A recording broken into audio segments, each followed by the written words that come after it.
எஸ்எல்டிஜேன்ற இந்த இயக்கம் மார்க்கத்தை சொல்ற நேரமோ இல்லைன்னா சமுதாயத்துக்காக வேண்டி குரல் கொடுக்குற நேரமோ ஒரு கடும் போக்க கடைபிடிக்கிறாங்க. அதாவது கடுமையான முறையில் மார்க்கத்தை சொல்ற நேரமும் எளிமையான முறையில் மக்களை அனுசரித்து சொல்றாங்க. இல்லை ஒரு சமுதாய பிரச்சனை என்று வர்ற நேரம் அதையும் கடுமையான முறையில் மத நல்லிணக்கத்தை உடைக்கிற வகையில தான் எடுத்து சொல்றாங்கன்ற ஒரு குற்றச்சாட்டு பரவலாக இருக்குது. இதுக்கான ஒரு பதில் சரி, அதாவது இதுவும் ஏற்கனவே கேட்கப்பட்ட ஒரு கேள்விதான். இந்த ஜமாத்தை பொறுத்தளவில் இந்த ஜமாத்தில் உள்ள எல்லா பணிகள்லையும் ஒரு கடும் போக்கை கையாளுறாங்க. இது சரியானதா? ஒரு நளினமான போக்கில் தானே நாங்கள் எங்களோட பணிகளை தொடரணும் என்ற மாதிரி கேட்குறாங்க. இன்னும் சொல்ல போனால் எங்களோட உரிமை சார்ந்த விஷயங்களை பேசுகின்ற நேரத்தில் இன்னும் கடுமையான இனங்களுக்கு மத்தியில் பிளவுகள் ஏற்படுற அளவுக்கு நம்ம குரல்கள் கடுமையானதாகவே அமைந்திருக்கிறது. இது சரியான ஒரு அணுகுமுறையாண்டு கேட்குறாங்க. பொதுவாக அனைத்து விஷயங்களிலும் நளினமான போக்கை கடைப்பிடிக்கணும் என்று இஸ்லாம் சொல்வதை நாங்கள் மறுக்கவில்லை. ரசூல் ஸல்லல்லாஹு அலைஹி வஸல்லம் அவங்களுக்கு கூட அல்லாஹ் தஆலா அதுதான் கட்டளையிடுறான். ஃபபிமா அல்லாஹி லின்தலஹு, அல்லாஹ்வின் அருளின் காரணமாகத்தான் நபியே நீங்கள் அவர்களுடன் நளினமாக நடந்து கொள்கிறீர்கள் அல்லாஹ் சொல்கிறான். என்ன ரசூல் ஸல்லல்லாஹு அலைஹி வஸல்லம் பக்கத்தில் இருக்கக்கூடிய நபி தோழர்களோட நளினமாக நடந்து கொள்கிறாங்க. சாஃப்டா, நளினமேடா சாஃப்டா, கடும் போக்கு இல்லாமல் தீவிர போக்கு இல்லாமல் ரொம்ப அழகா அமைதியா பணிவா அன்பா பாசமா இறக்க குணத்தோட நபிகள் நாயகன் நடந்து கொள்றத அல்லாஹ் அருள் என்றான். இது அல்லாஹ் நான் செய்த அருள், என்னுடைய அருளின் காரணமாக தான் இப்படி நடக்குதுன்னா அல்லாஹ் அதை விரும்புகிறான், அல்லாஹ் அதை வலியுறுத்துறான், அல்லாஹ் அருளுக்குரிய செயலாக அதை அல்லாஹ் தஆலா பிரகடனப்படுத்துறான். அதே நேரத்தில் அடுத்த வசனத்தில் அல்லாஹ் சொல்றான், வயின் குந்த கலீலல் கல்பி வயின் குல்த ஃபல்லன் வலீலல் கல்பி, நீங்கள் கடும் போக்குள்ளவராக ஒரு கடினமான சித்தம் உள்ளவராக இருந்திருந்தால் லன் ஃபல்லு மின் ஹவுலிக, உங்களை விட்டுட்டு எல்லாரும் ஓடி இருப்பாங்க, யாருமே கிட்ட இருக்க மாட்டான் என்று அல்லாஹ் தஆலா சொல்றான். ரசூலா கிட்ட சஹாபாக்கள் உயிரை கூட தியாகம் செய்கிற அளவுக்கு அவ்வளவு நெருக்கமாக இருந்ததுக்கு காரணம் இந்த நளினமான போக்கு தான். இந்த நளினத்தை உடைச்சிட்டேன்டா. இப்போ ஒருத்தர் என்னோட பக்கத்தில் இருக்கிறாரு, அவர் அவரை கண்டாலே ஏய் என்னடா வாடா போடா இருடா உன்னை மூஞ்ச பார்த்தாலே எனக்கு வருதுடா பொத்துக்கிட்டு வருதுடா இப்படியெல்லாம் வார்த்தை பேசினா அவன் என்கிட்ட நிற்பானா? ஒரு நாள் நிற்க மாட்டான். அவன் என்ன கண்டாலே அடுத்த தெருவில் ஓடிடுவான், இந்தா வந்துட்டான் பேசுவான் வாயை திறந்தா பயம் என்ற அளவுக்கு ஆகிரும். இப்படி இருக்கக்கூடாது தான். மக்களை இந்த நிலையில் மக்களை சந்திக்கிறது ரசூலா விரும்ப மாட்டாங்க. எந்த அளவுக்குண்டா ரசூல் ஸல்லல்லாஹு அலைஹி வஸல்லம் ஆயிஷா ரலியல்லாஹு அன்ஹா அவங்களோட பேசிக்கொண்டு இருக்கிறாங்க. பேசிக்கொண்டு இருக்கும்போது ஒரு முனாஃபிக் ஒருவர் வருகை தர்றாரு. அவர் ரசூலாவை சந்திப்பதற்காக அனுமதி கேட்குறாங்க. அனுமதி கேட்கறதுக்கு முன்னாடி ரசூல் ஸல்லல்லாஹு அலைஹி வஸல்லம் அந்த முனாஃபிக்கை பற்றி கடுமையான விமர்சனத்தை பண்ணி கொண்டு இருந்தாங்க. இவன் ஒரு ஜாதி முனாஃபிக்கு, வருவான் பாருங்க ஃபித்னா ஏற்படுத்துவான் அப்படி என்று அந்த சம்பந்தப்பட்ட நபரை பற்றி ரசூல் ஸல்லல்லாஹு அலைஹி வஸல்லம் பேசி கொண்டு இருக்கிறாங்க. அதுக்கு பிறகு அந்த நபர் வர்றாரு, அனுமதி கேட்குறாரு. வர்றதுக்கு அனுமதி கேட்டோடனே ரசூல் அனுமதி கொடுக்குறாங்க. அவரோட ரசூல் ஸல்லல்லாஹு அலைஹி வஸல்லம் முனாஃபிக்கோட நல்ல பண்பாக பேசுகிறாங்க, அன்பாக பேசுகிறாங்க. நல்லா அஸ்ஸலாமு அலைக்கும், நல்லா இருக்கிறீங்களா, என்ன செய்தி சாப்பிட்டீங்களா இல்லையா, இந்த மாதிரி அழகாக பண்பாக பேசுகிறாங்க. அவர் போன உடனே ஆயிஷா நாய்க்கு கேள்வி கேட்பாங்க தானே. அவங்க கேட்குறாங்க, என்ன நீங்கள் இப்போ தான் இவரிட எல்லாத்தையும் சொல்லிட்டு இருந்தீங்க, கடுமையாக அவரை விமர்சிச்சுட்டு இருந்தீங்க, பக்கத்தில் வந்தோடனே இவ்வளவு பண்பாக பேசுகிறீங்க, ஒன்றுமே அவரை பற்றி நினைக்காதவர் மாதிரி பேசுகிறீங்க, இது நல்லமா அப்படின்னு கேட்குறாங்க. அப்போ ரசூல் ஸல்லல்லாஹு அலைஹி வஸல்லம் கேட்குறாங்க, ஆயிஷாவே நான் எப்போ கடின போக்கோட நடந்துக்கிறேன், எப்பயாவது என்ன பார்த்துக்கிறீங்களா? யாராவது ஒரு நபரோட கடும் போக்குடன் நான் நடந்திருக்கிறேனா? அவன் முனாஃபிக்ன்றது தெரியும், ஆனால் வெளிப்படையாக அவனோடு நடக்கும்போது முனாஃபிக் என்று சொல்லி கடும் போக்கில் நடப்பேனா? நடக்க மாட்டேன். என்னிடம் நீங்கள் அப்படி பார்த்திருக்க மாட்டீர்கள். மனிதர்களில் கெட்டவன் யார் தெரியுமா? எவனுடைய ஃபித்னாவை அஞ்சி மக்கள் யாரேனும் ஒருவரை சந்திப்பதை பயப்படுவார்களோ அவன்தான் மக்களில் மிகவும் மோசமானவன் என்று ரசூல் ஸல்லல்லாஹு அலைஹி வஸல்லம் சொல்றாங்க. ஒருத்தண்ட ஃபித்னாவை அஞ்சி இவனை சந்திச்சுட்டேன்டா எனக்கு அவ்வளவுதான், குழப்பத்துக்கு போயிடுவேன் என்று ஒருத்தன் ஓடுறான்னு வைங்க. அப்ப இவன் யாரை பார்த்து பயப்படுறானோ அந்த பயப்படப்படுறவன் இருக்கிறானே அவன் தான் மக்கள்ல மோசமானவன். ஏன்? அவன் ஃபித்னா, அவனை சந்திச்சாலே ஃபித்னா என்ற நிலையில் இருக்கக்கூடாதுன்னு இஸ்லாம் சொல்லுது.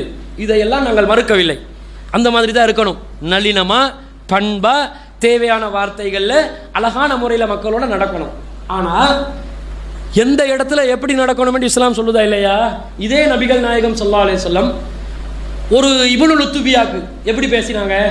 இப்னுல் உத்பியா இருக்கிறாரே, அவரை வந்து ரசூலுல்லாஹ் ஜக்காத் வசூலிக்கிறதுக்காக அனுப்பினது.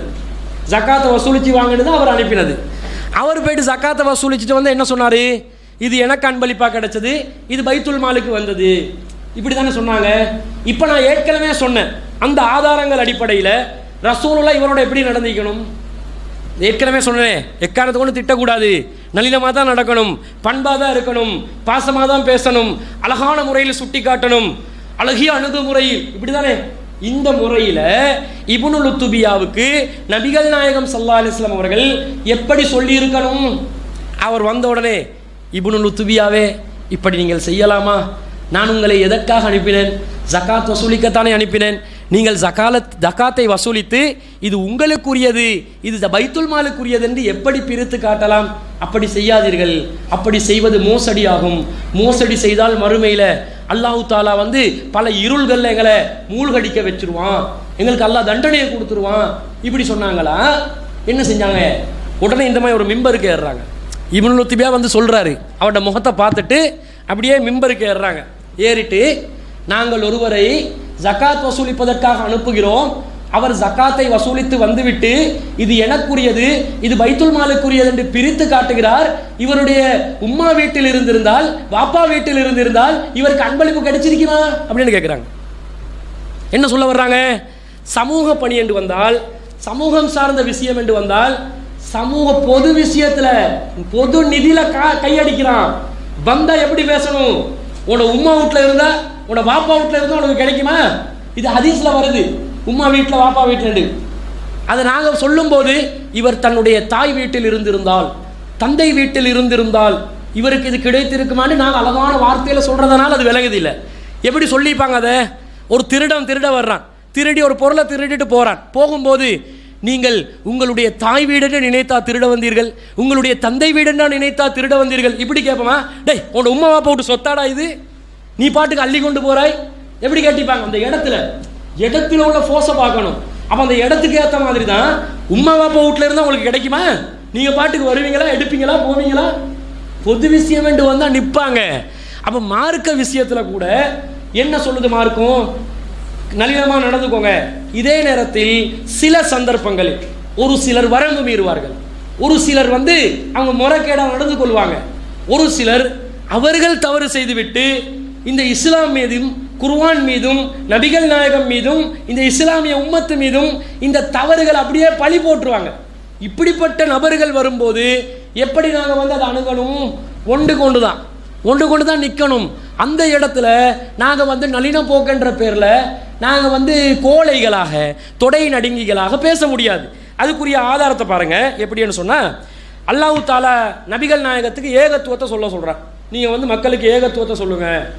ரசூலா வந்து மக்களுக்கு ஏகத்துவம் சொன்னாங்க. எப்படி சொன்னாங்க? யா கௌமி இஅ்புதுல்லாஹ, என் அருமை சமுதாயமே, அல்லாவை மாத்திரம் வணங்குங்கள். மாலக்கும் மின் இலாஹின் கைரு, உங்களுக்கு அவனை தவிர வேறு கடவுளே கிடையாது அப்படின்னு சொல்லி அழகா தான் சொன்னாங்க. இப்படி சொல்லும் போது ரசூலா, டேய் அல்லாஹ் வணங்கு இல்லாட்டி நரகத்துக்கு போவாய், அடேய் நாயே பே, இப்படி பேசல, அழகா தான் சொன்னாங்க. ஆனால் அவங்க என்ன பண்ணுறாங்கன்னா இப்போ வரம்பு மீறுறாங்க. யாரு? முஷ்ரிக்குகள். எப்படி வரம்பு மீறினாங்க தெரியுமா? ரசூலா ஓரிரை கொள்கையை நோக்கி அழைக்கும் போது அவங்க அந்த சைட்ல இருந்து, முகமதே எங்களோட வந்து கொஞ்சம் லாத்தை வணங்குங்களே, எங்களோட கொஞ்சம் வந்து உஸ்ஸாவை வணங்குங்களே, எங்களோட வந்து சிலையை கொஞ்சம் வணங்குங்களே, அப்படி கேட்குறாங்க இப்போ ரசூலா கிட்ட. இப்படி கேட்கும்போது இது வரம்பு மீற செயலா இல்லையா?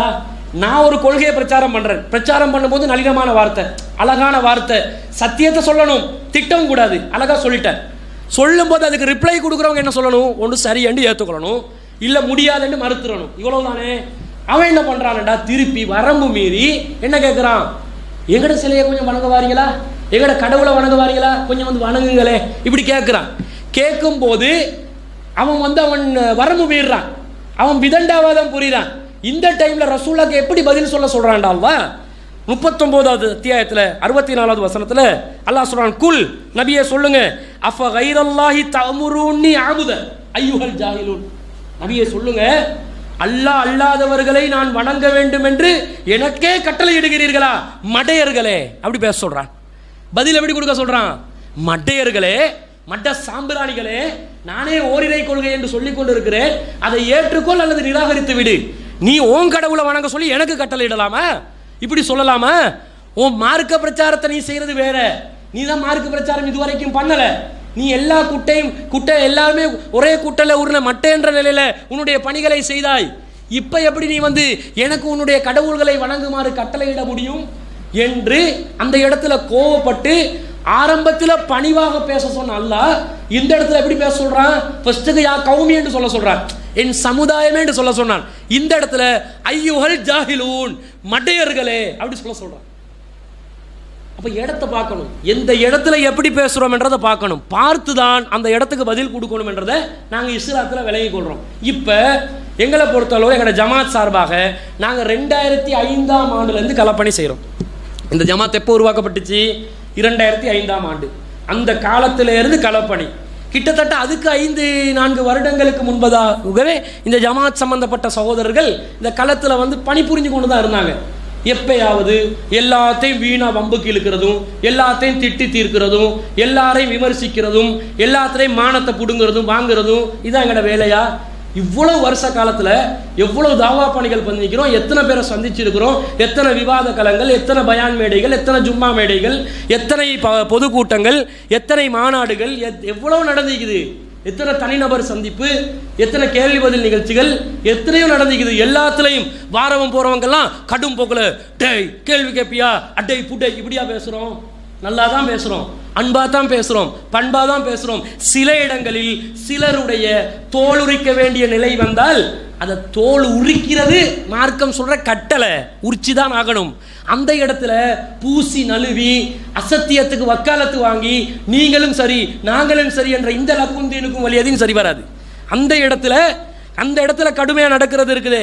அது மார்க்கம் சொல்லி தந்த வழிமுறை என்பதனால்தான் நாங்கள் சொல்லுகிறோம். உதைபியா உடன்படிக்கையில் அபூபக்கர் ரலியல்லாஹு அன்ஹு பேசினது இதை வந்து யாரும் நம்புறாங்களும் இல்லை. அபூபக்கர் பேசி இருப்பாரான்னு கேட்குறாங்க. ஒப்பந்தம் செய்ய வர்றாங்க. ஒப்பந்தம் செய்ய வர நேரத்தில் ரசூல்லா வந்து காஃபிர் ஒருத்தர் நையாண்டி பண்ணுறான். ஒப்பந்தம் இவங்க உம்ரா செய்யறதுக்கு போகிறாங்க. ஹஜ் என்றது காபா என்பது அனைத்து மக்களுக்கும் உரிய பொதுவான ஒரு ஆலயம். அந்த ஆலயத்தில் உம்ரா செய்யறதுக்கு ஹஜ் செய்யறதுக்கு வரவங்க தடுத்து நிறுத்தப்படுறாங்க. உம்ரா செய்யறது தான் சட்டம் என்றாங்க, அது அடுத்த வருஷம் வரணும் என்றாங்க.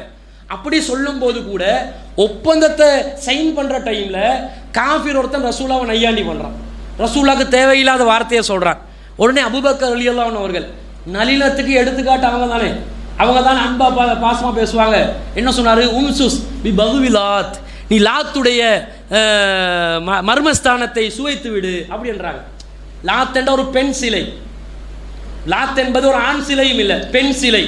பெண் சிலை சொல்லி இந்த மாதிரி கடும் வார்த்தையோட சொல்றாங்க. எப்படிப்பட்ட வார்த்தை! தெய்வத்தை வந்து திட்டக்கூடாதுன்றது எப்படி தெய்வத்துக்கு ஏசி விட்டாங்கன்னு பாருங்க.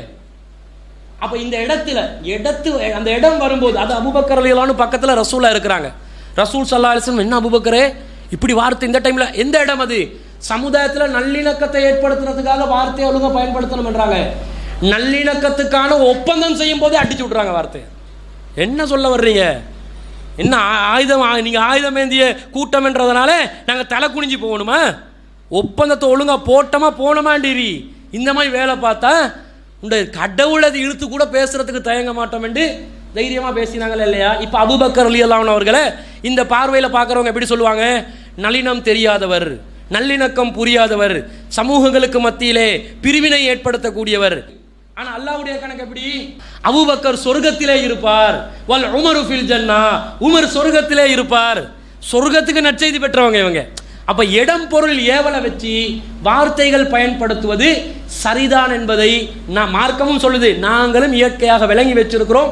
அதைத்தான் இந்த ஜமாத் அமுல்படுத்துது. ஆனா யாராவது ஒருத்தர் அவசியமே இல்லாத இடங்கள்ல அவசியம் இல்லாத முறையில் நீங்க வந்து வரம்பு மீறி பேசுறீங்கடா, அதை முறையா சுட்டி காட்டினா அதுல திருத்தங்கள் செஞ்சு கொள்ளலாம். எல்லாரும் மலக்கு கிடையாது, யாருக்கும் 10 விஷயம் தெரிஞ்சிருந்தாலும் 10 விஷயம் தெரியாம இருக்கும்.